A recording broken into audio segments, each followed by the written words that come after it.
Muy buenas tardes, mi nombre es Héctor Ramos, soy médico de cuidados intensivos, trabajo en el Hospital Edgardo Revalliati Martins, en la UCI 3. Muy bien, para poder hablar sobre el alto flujo y Guairachi es importante colocarnos en contexto. Los diferentes tipos de modalidades de ventilación mecánica se pueden dividir de diferentes maneras, ¿no? Por ejemplo, aquí tenemos una forma de dividirlos. Ventilación mecánica invasiva y la ventilación mecánica no invasiva. La ventilación mecánica no invasiva en la última década, en los últimos 20 años, ha ido tomando cada vez mucho más relevancia, como ven.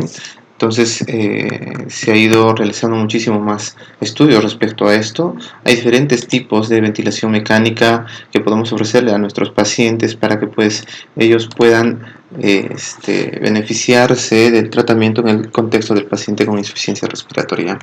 Ahí tenemos máscaras total face, helmet, ¿no es cierto? Y máscaras orofaciales.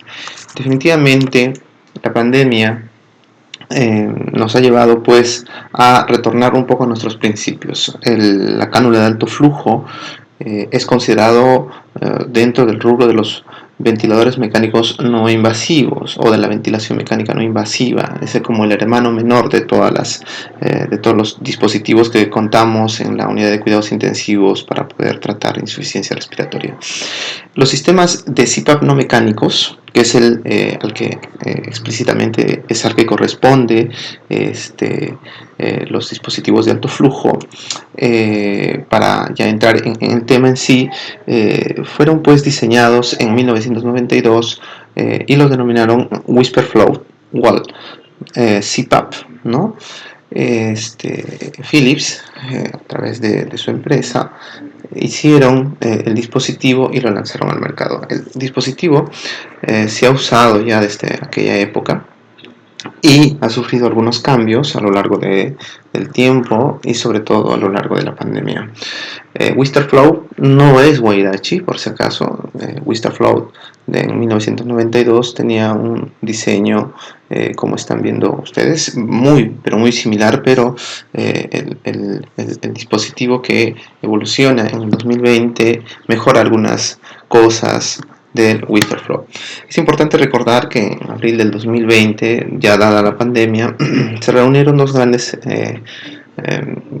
del mundo, la Universidad de Londres y además Mercedes-Benz, básicamente el área de ingeniería de la Fórmula 1, y en menos de 100 horas, luego de hacer un convenio, realizaron el primer dispositivo tipo Wisterflow, con mejoras obviamente, para poder dar una atención a los pacientes que necesitaban pues un soporte para falla respiratoria en medio de COVID.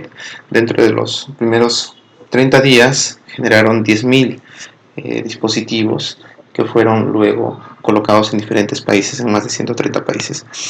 Entonces la UCL, que es la Universidad de Londres, genera estos dispositivos, fabrica estos dispositivos junto con Mercedes-Benz y son ellos los que han provisto a lo largo del mundo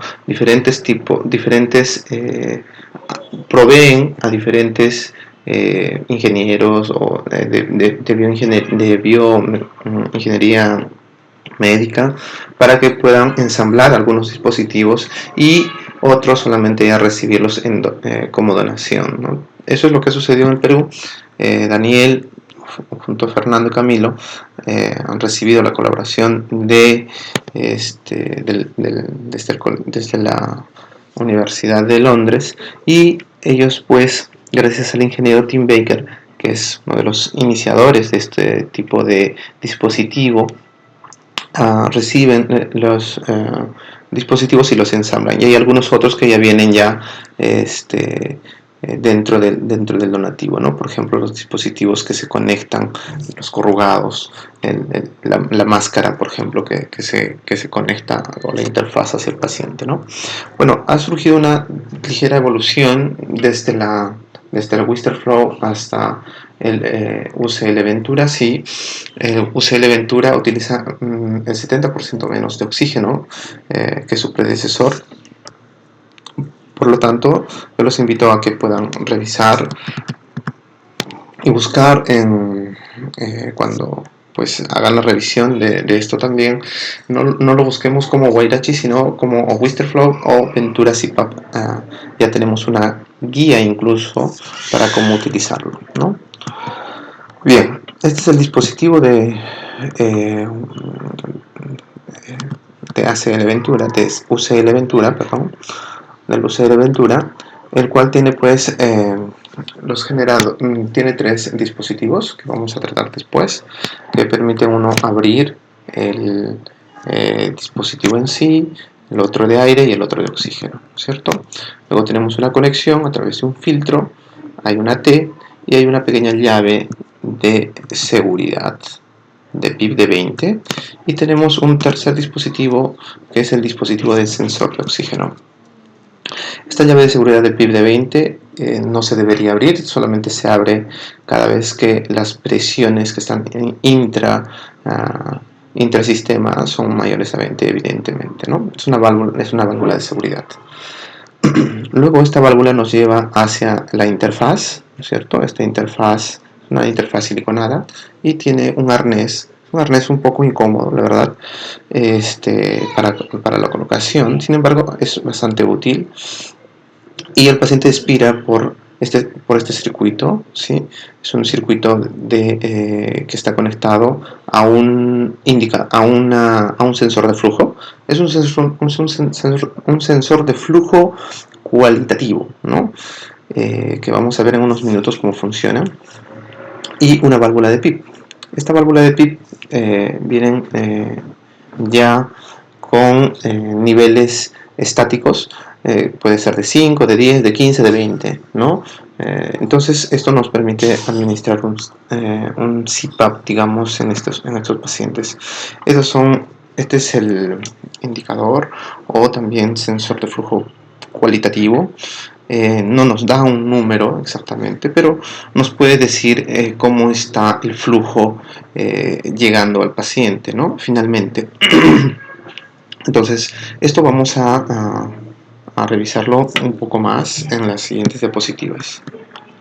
Es importante tomar en cuenta este sensor que debe de estar conectado en el dispositivo de Wayrachi, porque es una llave yo diría es una cuestión muy importante, puesto que nos va a permitir evitar administrar flujos demasiado altos a nuestros pacientes, y esto se ha visto que sí se puede dar en ciertos escenarios, que lo vamos a revisar también.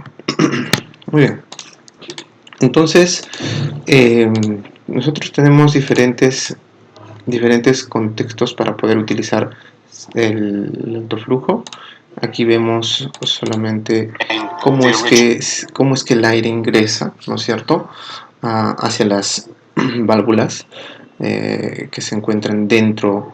En realidad son pines, ¿no? Como ustedes ven, son pines que van a utilizar el principio de Venturi para poder generar mayores flujos. Dentro no existe un motor, no existe una turbina, no existe un pequeño mecanismo de propulsión, digamos, que funcione de manera eléctrica. No necesita conexión eléctrica, no necesita batería, ¿sí? Entonces, el ingreso y el diseño de aire lo va a explicar un poquito mejor Sato. Ellos han hecho una maqueta de cómo exactamente funciona el interior. Sin embargo, lo que quiero que se entienda es que se trabaja con pines, y los pines permiten mayor salida o mayor entrada de aire o de oxígeno desde el empotrado, ¿no es cierto? Y a través del efecto Venturi permite pues que los flujos sean mayores. Bien. Entonces, un poco para redondear hasta acá, lo que tenemos es el dispositivo UCL Ventura, que es el que se ha adaptado, y en el Perú se denomina Wayrachi, ¿okay? El consumo de suministro de oxígeno va a depender mucho de la cantidad de oxígeno que nosotros programemos con la cantidad de flujo que también vayamos a programar. En ese sentido, en esta curva tenemos una curva en vertical de consumo de oxígeno, ¿sí? Y esta es una curva en donde se muestra la administración de FiO2 al paciente. Por otro lado, vemos diferentes escenarios cuando nosotros movemos la perilla a 40 litros, 60, 80, 100, 120 litros y 140. Vemos que para el caso de cuando programamos nosotros 40 litros, ¿sí? que conforme se vaya incrementando el oxígeno, o sea, la perilla de oxígeno, ¿no es cierto? Vemos que el consumo desde el empotrado, desde el tanque general, es cada vez mayor y podría llegar hasta 40 litros por minuto. En el otro extremo tenemos cuando soltamos toda la perilla, podríamos llegar incluso hasta 140, dependiendo mucho depender. En algunos laboratorios se ha encontrado 110, 120, 130. Bueno, vamos a colocarlo como 140, que es lo que originalmente encontró el WISP, este dispositivo en Inglaterra. Estos son testeos realizados en los laboratorios de oxígeno de ellos, ¿no? Entonces, con 140 vemos que al incrementar el FiO2, el consumo de oxígeno evidentemente también incrementa y puede llegar hasta 140 litros por minuto de consumo de oxígeno. Este gráfico lo hemos sacado del dispositivo de WISP, el originario, ¿no? El originario, que pues ya había tenido o tiene dentro de su manual estos gráficos que indicaban que tenemos que tener cuidado cuando nosotros estamos administrando flujos altos a través del dispositivo, puesto que pueden generar mayor consumo de oxígeno de los tanques, ¿no?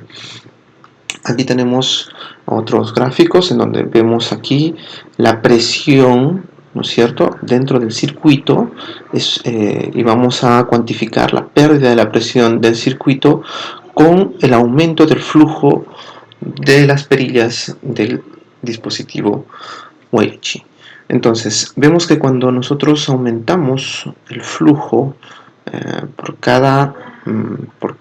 entonces desde 40 hasta 80, por ejemplo, se da una pérdida de casi 0.6 centímetros de agua de presión, pero de entre 40 y 120 se puede dar hasta una pérdida de presión de 1.6 centímetros de agua, ¿no? Entonces es importante tomarlo en cuenta porque no se trata de solamente subir y subir el aire, el flujo del dispositivo, puesto que esto puede ocasionar pérdidas de presión dentro del circuito.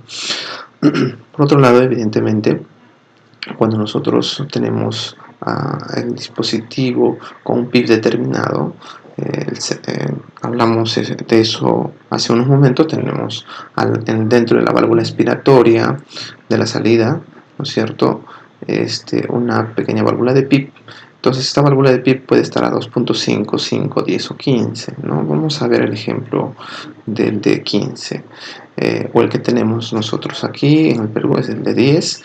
Vemos que con cada aumento de flujo, los niveles de oxigenación o los niveles de FiO2 para el paciente van a caer, ¿no? Y eso se tiene que tener claro, y cuando eso lo vemos digamos, in vivo, in situ, con los otros dispositivos de mayor gama, como los Airborne, por ejemplo, en donde claramente vemos cómo es que cuando nosotros aumentamos el flujo cae la cantidad de FiO2 que le estamos administrando al paciente. Entonces no se trata de solamente aumentar, sino también balancear el FiO2, ¿no? Puede ser contraproducente, claro que sí, puede ser contraproducente aumentar el flujo sin fijarnos qué es lo que se está haciendo con el FiO2. Las cánulas de alto flujo ya desde hace más de 20 años se han utilizado en pediatría. Este es un estudio en adultos en donde pues lo que se quiere demostrar son los niveles de CPAP que pueden ocasionar las cánulas de alto flujo en los pacientes. Este es un estudio pequeño, experimental, en donde colocan grupos de 20 personas y 10 personas, y a este grupo lo que les colocan es una sonda de medición de presión a través de la nariz y lo que hacen es medir a diferentes flujos la presión que se genera tanto con la boca abierta como con la boca cerrada. Entonces, imaginamos que el paciente está con una cánula de alto flujo y colocamos y vemos que los pacientes cuando tienen un flujo de 10 se genera una presión de 1 centímetro de agua, ¿no? Y cuando estamos en 40 se está generando una presión con la boca abierta, ojo, de 2,5 centímetros de agua, ¿no? De presión. Y cuando tenemos 60 de flujo llega hasta casi 2,8 de presión. Veamos qué es lo que sucede cuando mantenemos la boca cerrada. Las presiones en la zona faríngea durante la expiración, obviamente, esto se ha medido durante expiración, ambos cuadros. Vemos que cuando aumentamos el flujo a 20 se está generando una presión de más o menos 4 y cuando llegamos hasta 60 aproximadamente se podría tentativamente llegar hasta presiones de hasta 8. Obviamente esto no es regular, esto es oscilante, depende mucho de la interfaz también, ¿no? Y podría pues tener algunas variantes. Muy bien, en el 2015 se publica en el New England, se hace un estudio interesante de más de 200 pacientes adultos que tenían frecuencias respiratorias de más de 25 con PAFIs menos de 300 o que estén con una máscara de reservorio menos de 10 litros, ¿no? Pero que evidentemente no tengan falla cardíaca, no tengan falla respiratoria crónica ni tampoco tengan pues niveles de CO2 más de 45. El grupo fue a uno de los grupos los designaron para colocarles alto flujo, a otros solamente oxígeno y a otros ventilación no invasiva. En total, el número de pacientes que fueron estudiados llegaron a cerca de 300 pacientes. Muy bien, ¿qué es lo que se demostró? Lo que se demostró es que la supervivencia de los pacientes para este estudio, ¿no es cierto? Con esa metodología, se encontró que los pacientes con alto flujo podían tener una mayor supervivencia versus los pacientes con máscara de reservorio o oxígeno suplementario nada más y ventilación no invasiva. Sin embargo, la acumulación o la incidencia de intubación en los 3 niveles no cambió. Había un nivel, obviamente un porcentaje de pacientes acumulativo que iban definitivamente a intubación y entre ellos no cambió. Entonces, hasta ahí no se conocía muy bien en qué momento de pronto debía utilizarse y para qué pacientes debían utilizarse la cánula de alto flujo, ¿no? Definitivamente habían pacientes en los que de pronto se retrasaba la intubación producto de darles más chance con ventilación mecánica o con alto flujo. Sin embargo, esto que de pronto era un poco gris, no se conocía cuáles eran las indicaciones básicas del alto flujo, se fueron estudiando cada vez más. Es así que en el 2016, en abril, en el estudio JAMA, prueban el dispositivo para poder colocarlo a pacientes que son extubados, es decir, se les ha retirado el ventilador mecánico y prueban la ventilación mecánica no invasiva con alto flujo. Se reclutan 527 pacientes, todos obviamente con criterios bajos de falla de extubación, y lo que se encuentra es que aplicarles la terapia convencional, que consistía pues en colocarles oxígeno nada más versus colocarles alto flujo a estos pacientes, evidentemente el porcentaje de reintubación era muchísimo menor, ¿no? Muchísimo menor. Era el 4,9% en los pacientes que tenían cánula de alto flujo versus el 12% de los pacientes que recibían una terapia convencional. Entonces, conclusión, entre todos los pacientes extubados, la cánula de alto flujo podía reducir la reintubación en las siguientes 72 horas. Esto lo he mencionado porque antes de la pandemia ya se conocía los beneficios de la cánula de alto flujo, ¿no? ¿Y qué es de nuestro WhisperFlow CPAP, que es digamos el dispositivo con el que se inicia Wairanchi, ¿no? que se diseñó en 1992. Hay un estudio interesante, grande, de 140 pacientes, en donde se coloca y se utiliza cánula de alto flujo en un grupo, ¿sí? Y en el otro el tratamiento con un WhisperFlow CPAP, ¿no es cierto? Tal cual les hemos mostrado cómo fue diseñado realmente, en pacientes que tenían pues neumonía el 50%, o sea, causa de la falla respiratoria era neumonía, y el PAFI entre ellos dos era, no había diferencia estadística, estaban entre 298 y 289, perdón, 89 y 98, ¿no? ¿Qué es lo que encontraron?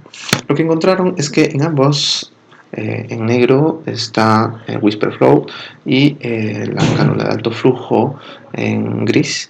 Vemos que disminuye la frecuencia respiratoria en las siguientes horas, ¿no es cierto? Estas son horas 5, media hora, 2 horas, 6 horas, 12 horas, 24 horas y 48 horas. Evidentemente la frecuencia respiratoria en ambos casos disminuye.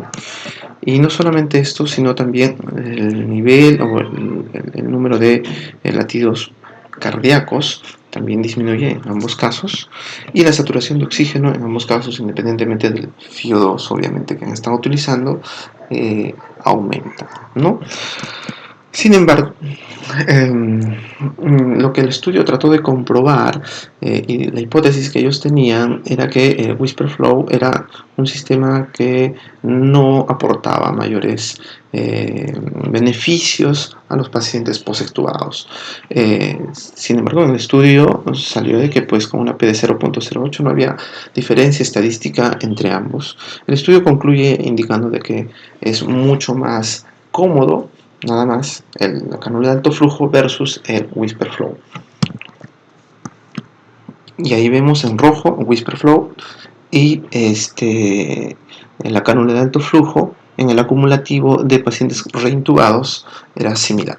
Muy bien, los efectos del CPAP, hemos estado hablando del CPAP, del WhisperFlow, es que aumenta la presión, como hemos visto, de la vía aérea, ¿no es cierto? Evidentemente hay una descarga de la musculatura respiratoria y por eso baja la frecuencia respiratoria, y además mejora la capacidad residual funcional del paciente. También disminuye el trabajo respiratorio y disminuye el retorno venoso. Podría tener un efecto adicionalmente sobre el corazón, claro, porque al comprimir con este CPAP los vasos alveolares podría aumentar la poscarga del ventrículo derecho, y eso podría hacer claudicar ese corazón derecho que de pronto ya estaba enfermo, ¿no es cierto? Y además, dentro de otras cosas, en un corazón sano podría ocasionar una disminución pequeña del gasto cardíaco por el aumento de la presión al final de la aspiración del paciente, ¿no? Muy bien, en abril, el 9 de abril de este año, se abrieron las alertas de qué es lo que estaba pasando con este dispositivo. Ya se había usado más de 6 meses en Inglaterra, y en la mayoría de los países subdesarrollados. Stephen Kingley escribe una carta con una correspondencia, y es publicado en Lancet el 9 de abril del 2021, y encuentra de que en su laboratorio de que los flujos de consumo de oxígeno podían llegar hasta 116 litros por minuto, y que todos los hospitales deberían tener mucho cuidado, porque los resultados podrían ser catastróficos con los pacientes que estaban hospitalizados. Y claro, pues un sistema de alto flujo consume aproximadamente entre 6 y 7 balones por día, ¿no? Y es quitarles el oxígeno de 6-7 pacientes con máscara de reservorio. Entonces, encontró en su laboratorio que el consumo de oxígeno podría ser de 116 litros por minuto, y por lo tanto podría poner en riesgo la vida de los pacientes, ¿no?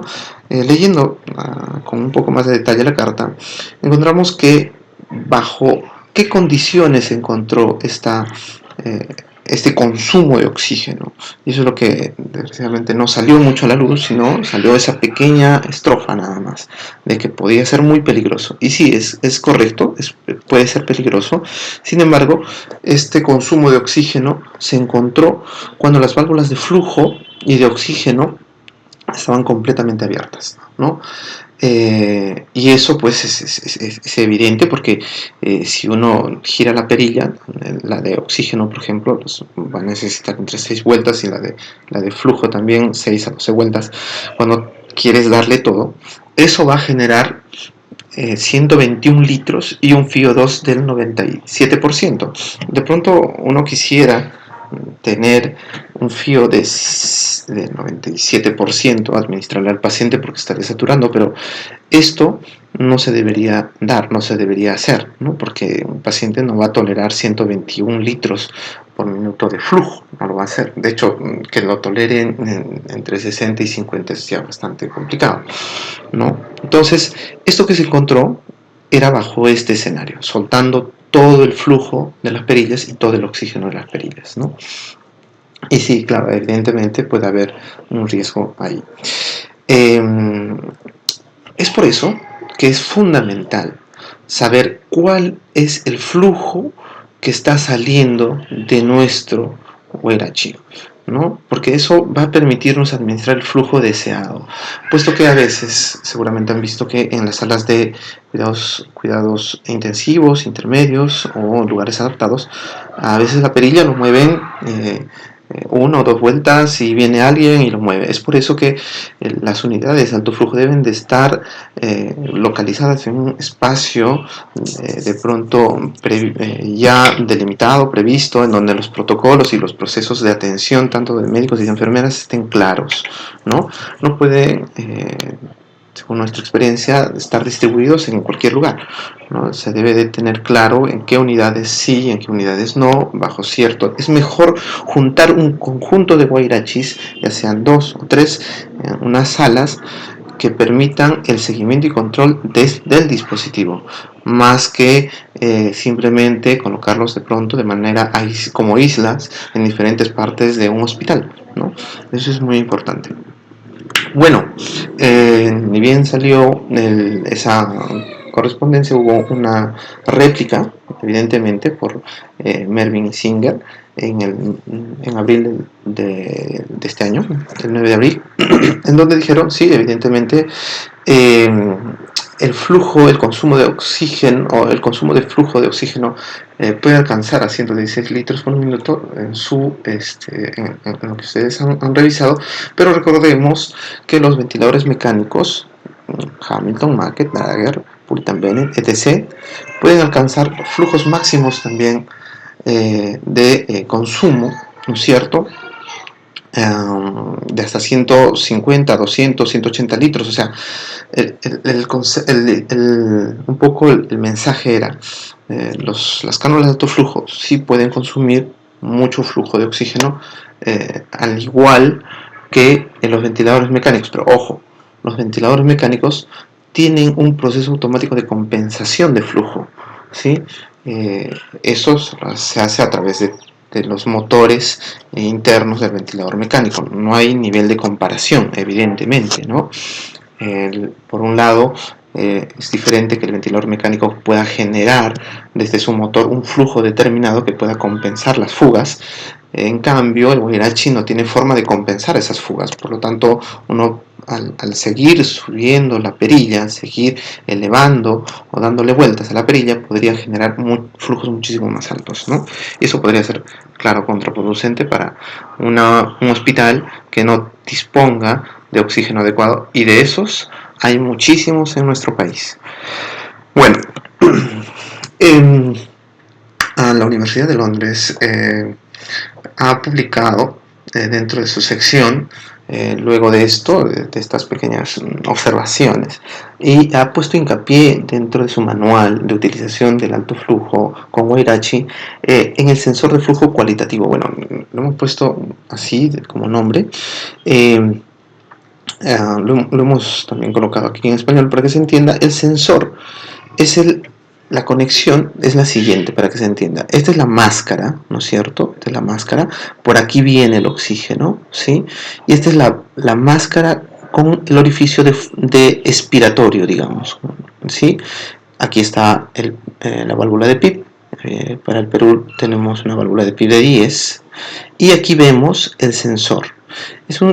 Lo vamos a denominar así, sensor mecánico o cualitativo de flujo, y que tiene dentro una membrana que se desplaza de acuerdo al flujo que está administrándose en el paciente. Entonces, la forma correcta es que el flujo durante la inspiración y expiración se mueva, ¿no es cierto? Pero que sobre todo al expirar tenga un vaivén de este rango, es solamente hasta esta línea, ¿sí? Entonces, cuando el paciente expira, debe de mover la membrana hasta acá, ¿sí?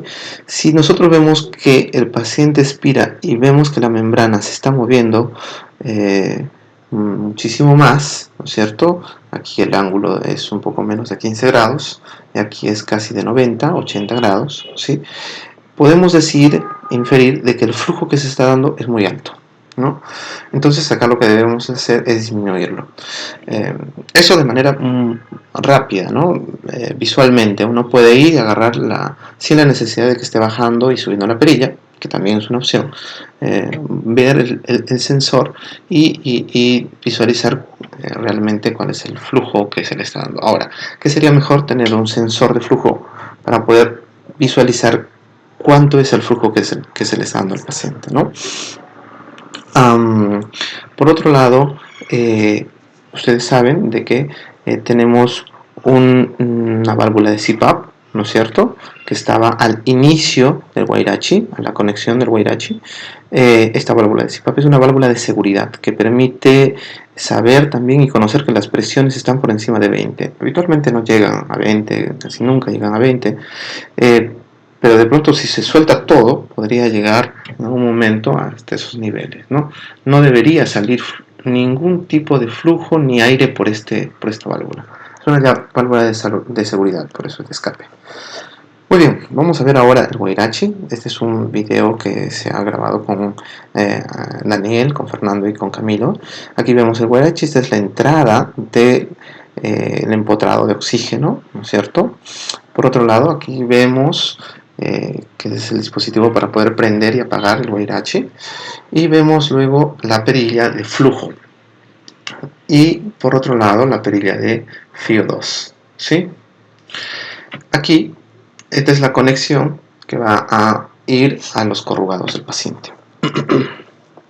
Ahí vemos ya armado el Guairachi y vemos aquí pues cómo está ingresando el oxígeno dentro del Guairachi, y por el mecanismo Venturi, como les habíamos dicho, se generan los flujos altos, y estos ahora lo que se está haciendo es aumentar el flujo. Vemos aquí nuestro sensor de flujo que no aumenta puesto que está apagado el dispositivo. Entonces lo que se va a hacer ahora es apagar todo, ¿sí?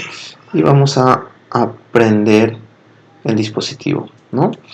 Entonces prendemos el dispositivo y el flujo, vamos a mover la perilla de flujo, vamos a darle una vuelta, 2 vueltas, y vamos a ver cómo el medidor de flujo genera mayores flujos. Entonces el sensor, vean, cuando se suelta toda la perilla, el flujo puede llegar hasta 140, 150 de flujo.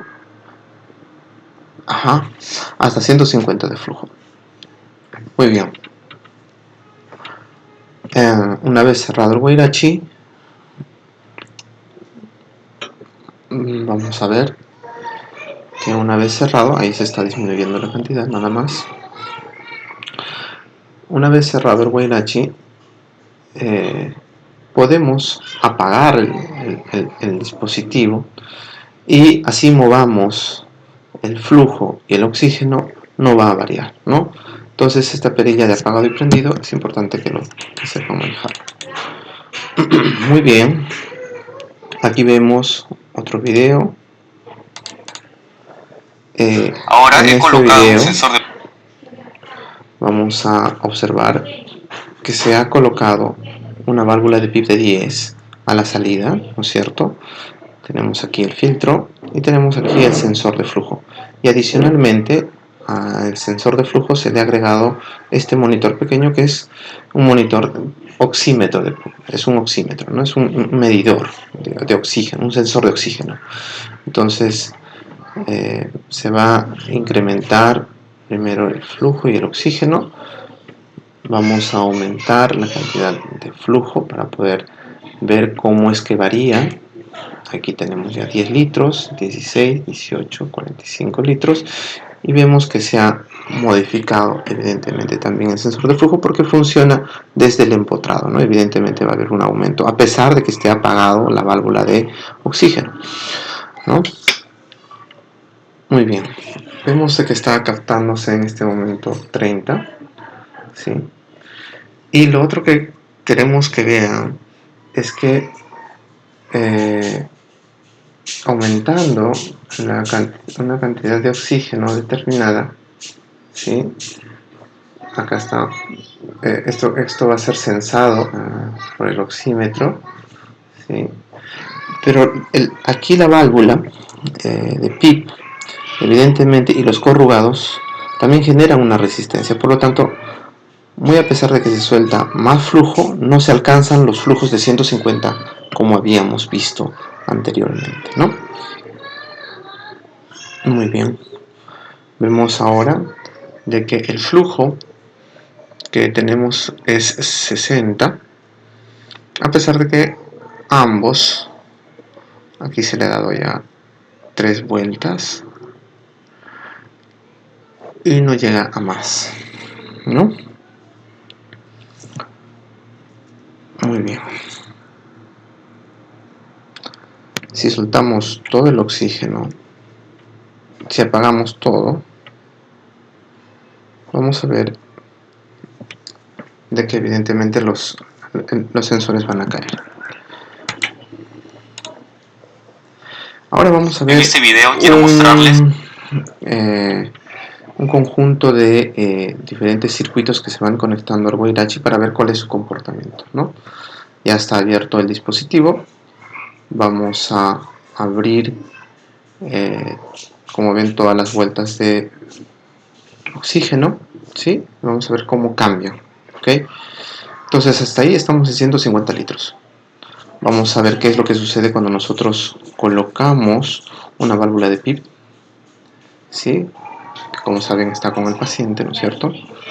Está cerca de la mascarilla del paciente y vemos de que automáticamente el flujo, a pesar de que se ha liberado todo el flujo cae, ¿no?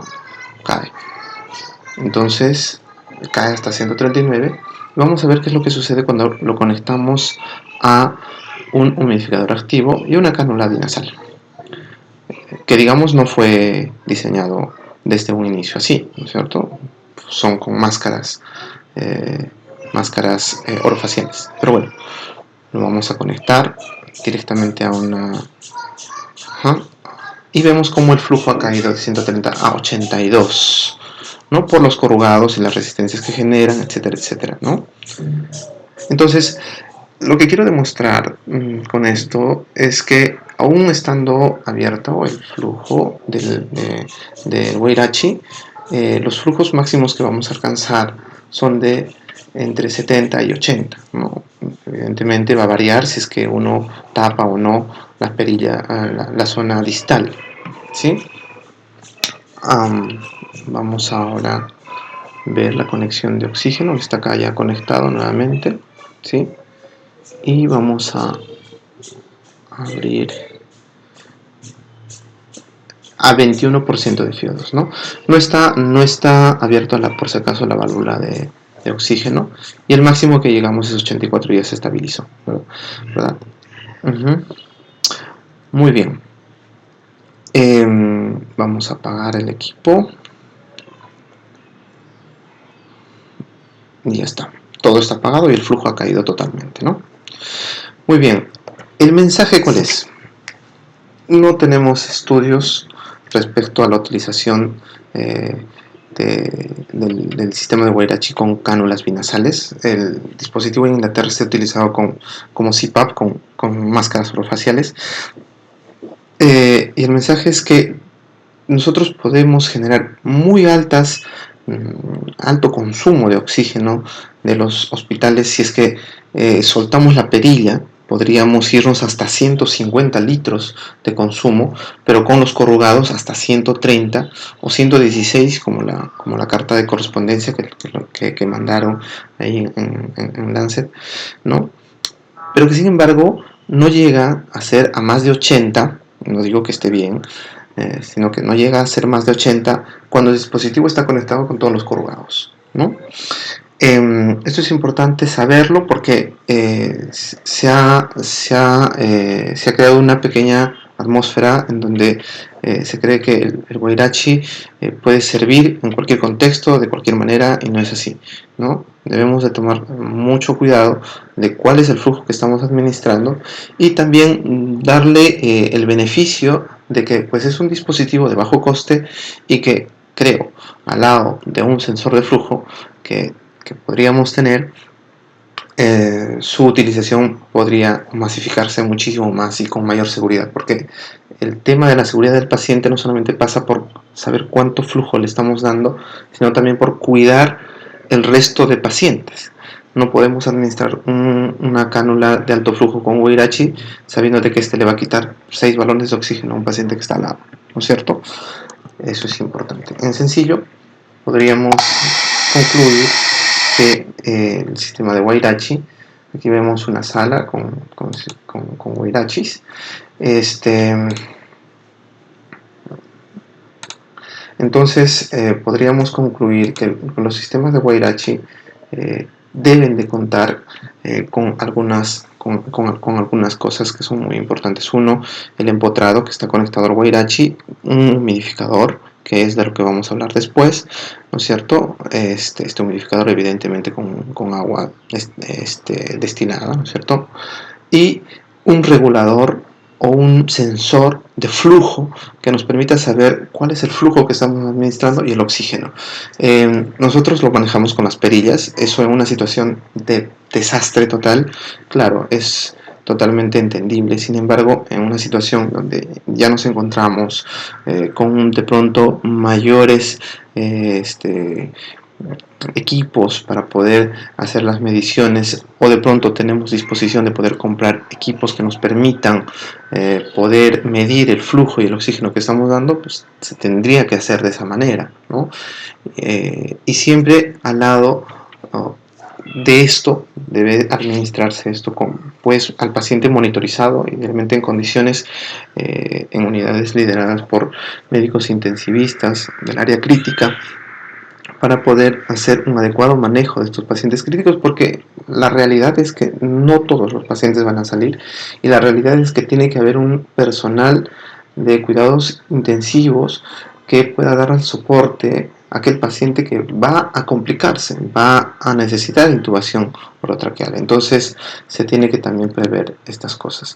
Dentro del manual de mantenimiento del Guairachi, una cosa que siempre nos preguntan es: no necesita esterilización, no necesita ser sumergido, se puede administrar un gas de óxido de etileno, el sistema Wister Flow, que es el original, ¿no es cierto? Pero habitualmente no lo hacemos.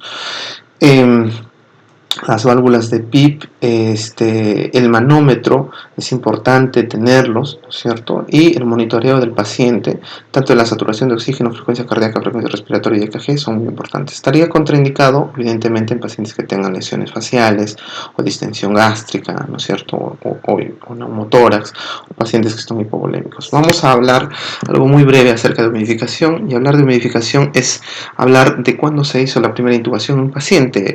Friedrich Trendelenburg en 1871 realiza la primera intubación, y Shalom en 1972 describe, ¿no?, que los pacientes que estaban intubados 3 horas después de haber estado intubados con gas seco, encontraron que había una disminución del movimiento de las células epiteliales, de las células del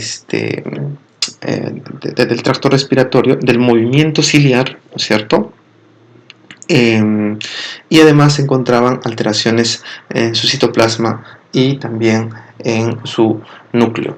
Incluso le colocó una forma de medirlo, ¿no es cierto? Si estaba o no presente el movimiento de los cilios, si había o no cambios en el color del citoplasma y si había cambios de tamaño en el núcleo, ¿no? de las células dañadas. Entonces, ya se sabe desde 1972 de que administrar flujos de gas seco es deleterio para el paciente, ¿no? Y es que la humedad es algo muy importante en nuestro cuerpo. La cantidad de agua en forma de vapor en un gas, eso es humedad. Y la humedad puede tener movimiento aleatorio, particularmente puede generar además presión dentro de un contenedor determinado. Y las dimensiones del vapor de agua, que es lo que nosotros necesitamos, es pues de 0.001 micrómetros versus una gota que ustedes ven tipo burbuja, ¿no es cierto?, de 1 a 40 micrómetros. Recordemos que el virus tiene una medida entre 0.01 a 0.3, o sea, el vapor es mucho más pequeño, no lo podemos visualizar, evidentemente, ¿no? Para poder hablar de humidificación también tenemos que hablar de los dos tipos de humedad que tenemos. La humedad relativa, que se representa por porcentaje de vapor de agua que existe en un gas determinado. Creo que el mejor ejemplo es este cubo, en donde tenemos el 25% de humedad relativa y aquí el 100% de humedad relativa. Y la humedad absoluta es la cantidad total de vapor de agua medido en miligramos por litro. La mejor medida es esta que colocamos en cubo, y si queremos medirla en términos de miligramos por litro es pues de 44 miligramos cuando tenemos una humedad relativa de 100%. Humedad absoluta, entonces, si tenemos un vaso vacío, ¿no es cierto?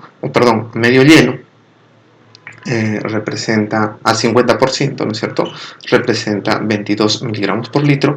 Si tenemos un espacio, un cilindro con 44 miligramos por litro, en términos, digamos, de miligramos, lo vamos a denominar humedad absoluta, y relativa, pues, en los términos de porcentaje, ¿no? Cuando nosotros ingresamos los gases dentro, desde la atmósfera, habitualmente a 22 grados Celsius, tienen pues 10 miligramos por litro de humedad absoluta y 50% de humedad relativa. Esto, al ingresar hacia la nasofaringe, alcanza mayor humedad relativa y absoluta, evidentemente, y ya en la tráquea alcanza una humedad relativa del 100%. De hecho,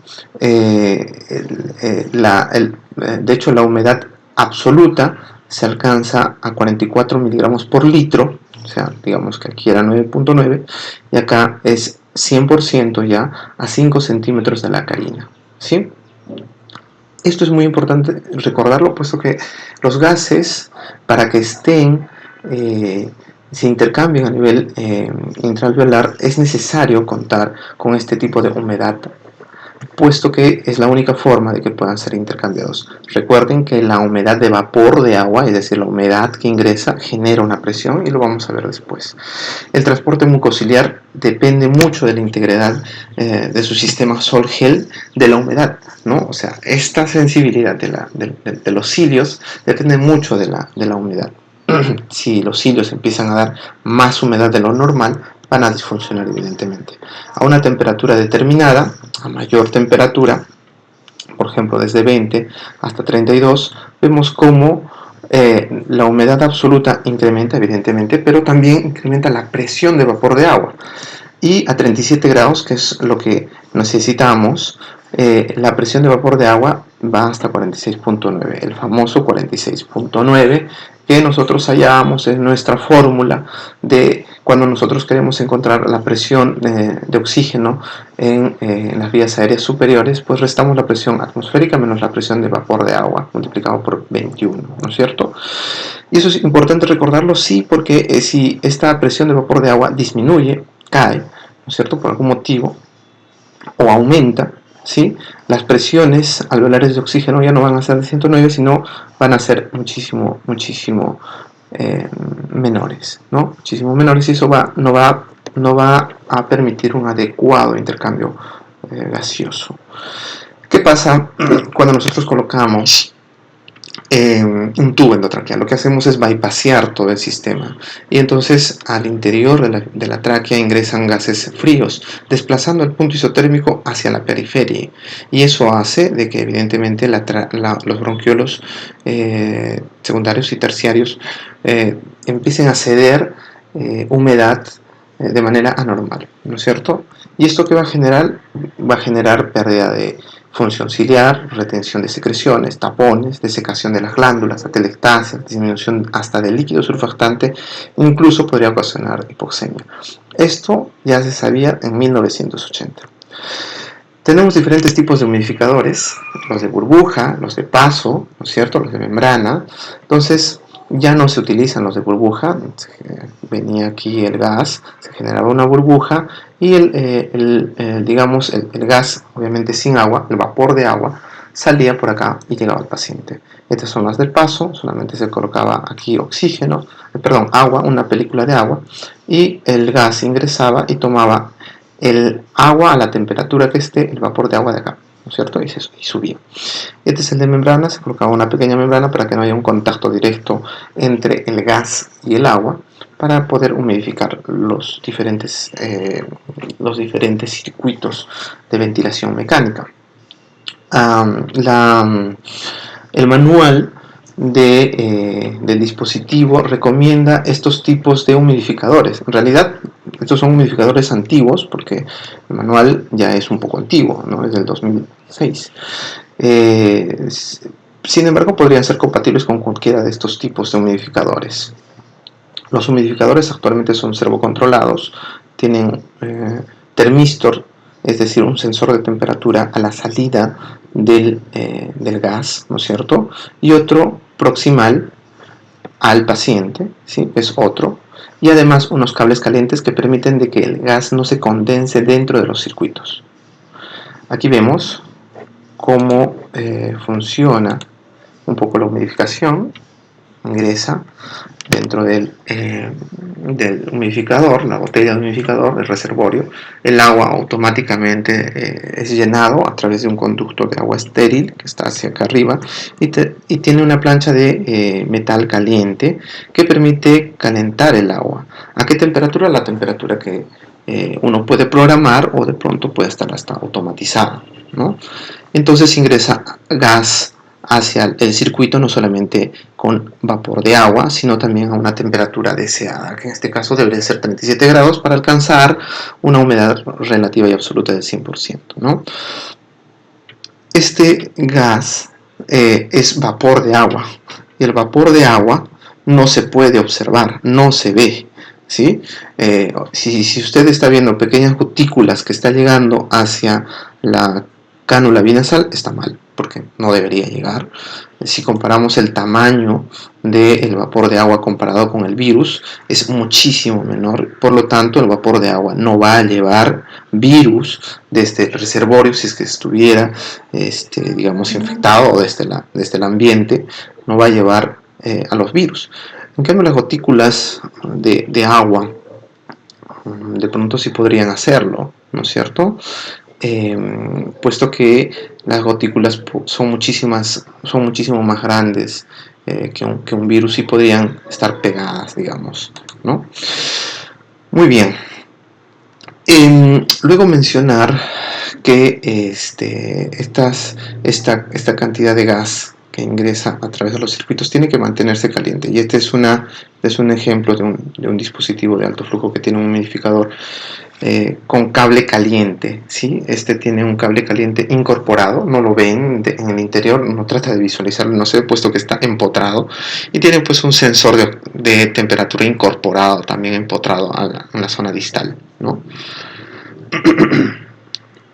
Y bueno, finalmente llega hacia el paciente.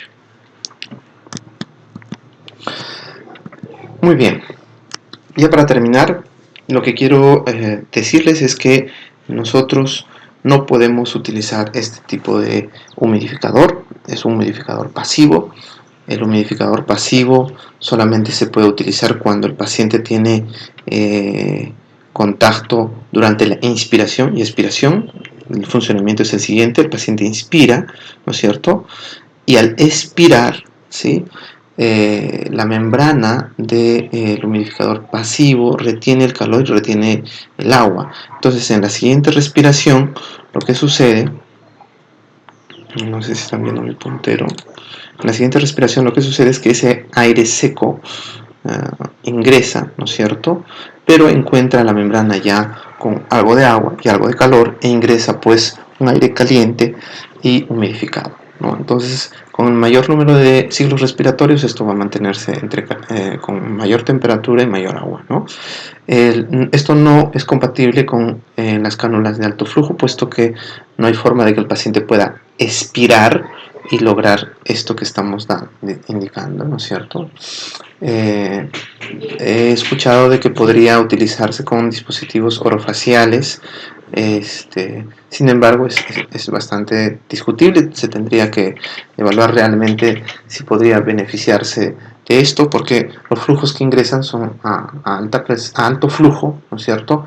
Y al momento de la expiración, no sé si realmente esta expiración permita, si es que se colocara, ¿no? Calentar el flujo. Esto en el contexto de que fuera en forma de Y, ¿no? No sé si me estoy dejando entender.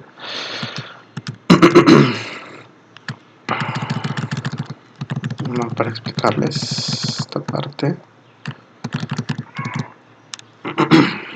Muy bien.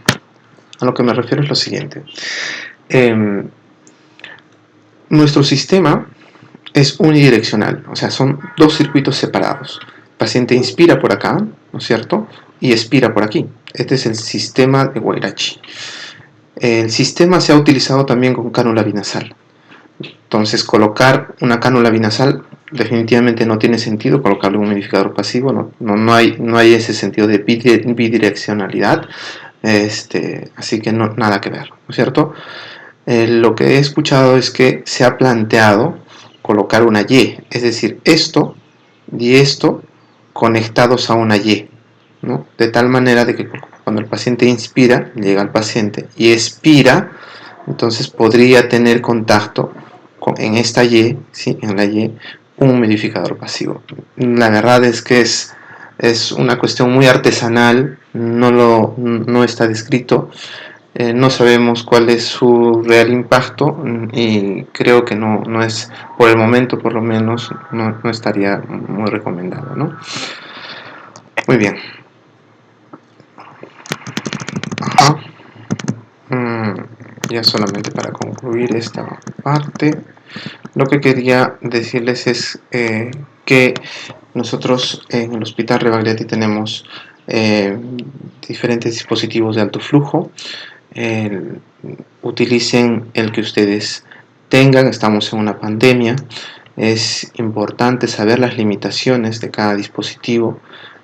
Y una de las grandes dificultades que hemos tenido con los Guairachi es el humidificador. Todo paciente con alto flujo debería tener un humidificador activo para administrar adecuadamente los flujos que estamos dando. Como hemos visto desde hace mucho tiempo, ya se sabe que el flujo seco ocasiona problemas deleterios con el paciente, ¿no? Y creo que no deberíamos poner en riesgo a los pacientes de esa manera. Muy bien, eso es todo lo que quería explicarles. Muchísimas gracias.